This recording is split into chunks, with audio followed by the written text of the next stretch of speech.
Recipe নিয়ে এসেছি, দেখতেই পাচ্ছ এটা কি, এটা হচ্ছে ইলিশ মাছ। তো ইলিশ মাছের একটা সহজ রেসিপি নিয়ে চলে এসেছি। তো প্রথমে সর্ষের তেলটা কড়াইয়ে দিয়ে গরম করতে দিয়েছি।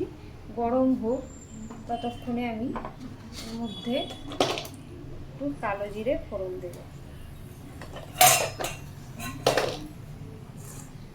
আর একটু ইলিশ মাছটাকে নুন দিয়ে মাখিয়ে নেব, আর একটু হলুদ গুঁড়ো।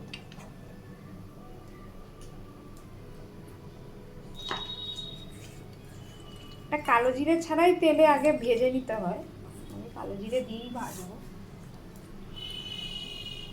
এবারে সিম্পল রেসিপি। তেল গরম হয়ে গেছে, এবারে ইলিশ মাছগুলো একটু ছেড়ে দিলাম, একটু হালকা ভাজা হবে।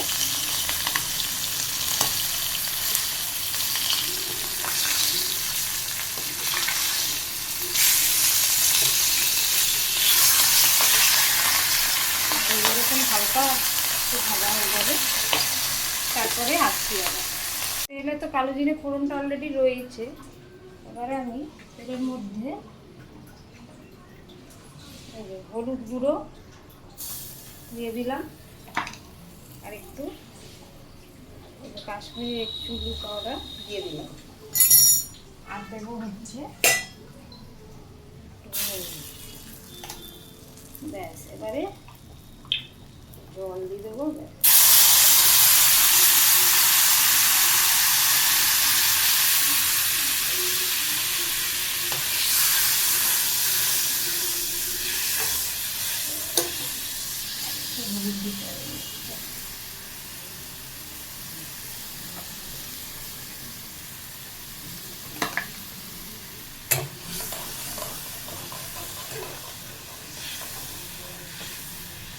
ঝোলটা ফুটে উঠেছে, এবারে মাছগুলো দিয়ে দেবো,